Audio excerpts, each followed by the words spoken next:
We always start with truth, trust, and transparency. And so in doing that, that means our products. So a lot of people laugh that we put a TM next to everything, because obviously you can't really trademark a white box. But if you're a consumerist, if you're an activist on behalf of things that don't have a voice, well then, like maple syrup, like does Aunt Jemima own maple syrup? No, of course she doesn't. I mean, who is she anyways? And who's Betty Crocker and the Jolly Green Giant? I mean, Mr. Whipple, I'm convinced he's still getting royalties, but he doesn't know anything about toilet paper, and Madge is definitely not a manicurist. So all these people, they're just false narrative.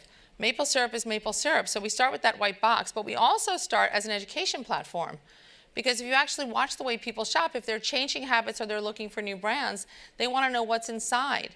They want to know, is this gluten-free? Is this organic? Where is it from? What is the origin? So that white box gives us first the product name. We'll never name anything other than what it is.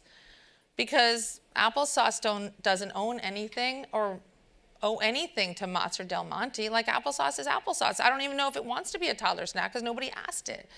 But for us, like, the attributes are the things that are the most important. So when we put color on a label, it's just meant to bring out the color that's in the product. In this particular case, the maple syrup happens to be in a beautiful glass bottle.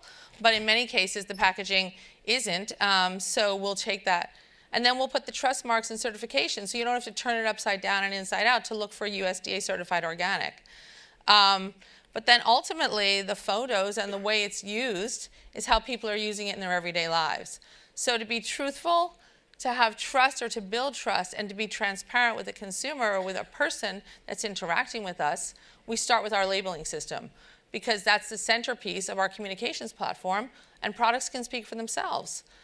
From there, we think about, okay, what's the next factor? The second one is shared affinities. If you're going to actually build something alongside a community, who are the leaders in your community? And, you know, as I said, at first the insight was maybe it's millennials, but it's not. And it is, because it's actually everyone. So we start with community leaders, and we think about who are these people and what are their affinities. There are yoga teachers, there are vegans, there are nutritionists, there's dietitians, there's people who run moms groups, people who run the Vegans of LA. That was the first community that showed up for us. And our first pop-up was actually in LA because we wanted to go hang out with the community that we served. But then from this community of leaders who all run, you know, I always feel bad when someone calls themselves a micro-influencer. Like, shouldn't you go macro? At least aim like high. But truthfully, they all actually run very specific groups that have a shared affinity. And you can be lots of those different things. But then those affinities turn out to be people who just want to be part of the movement. And again, we didn't shoot any of these. These are just posted all day, every day, and people wanting to show us that they're somehow a part of the brand, and they're part of the experience. And their dogs, their kids, their families, that we're part of their family. And then from there, it just goes all the time.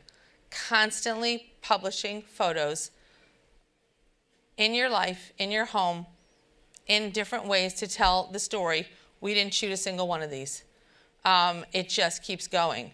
So we take so much care in creating a high quality, extraordinary valued product, but the community lights it up, and the community tells their story, not our story, every day, because it's really not about us, it's about them.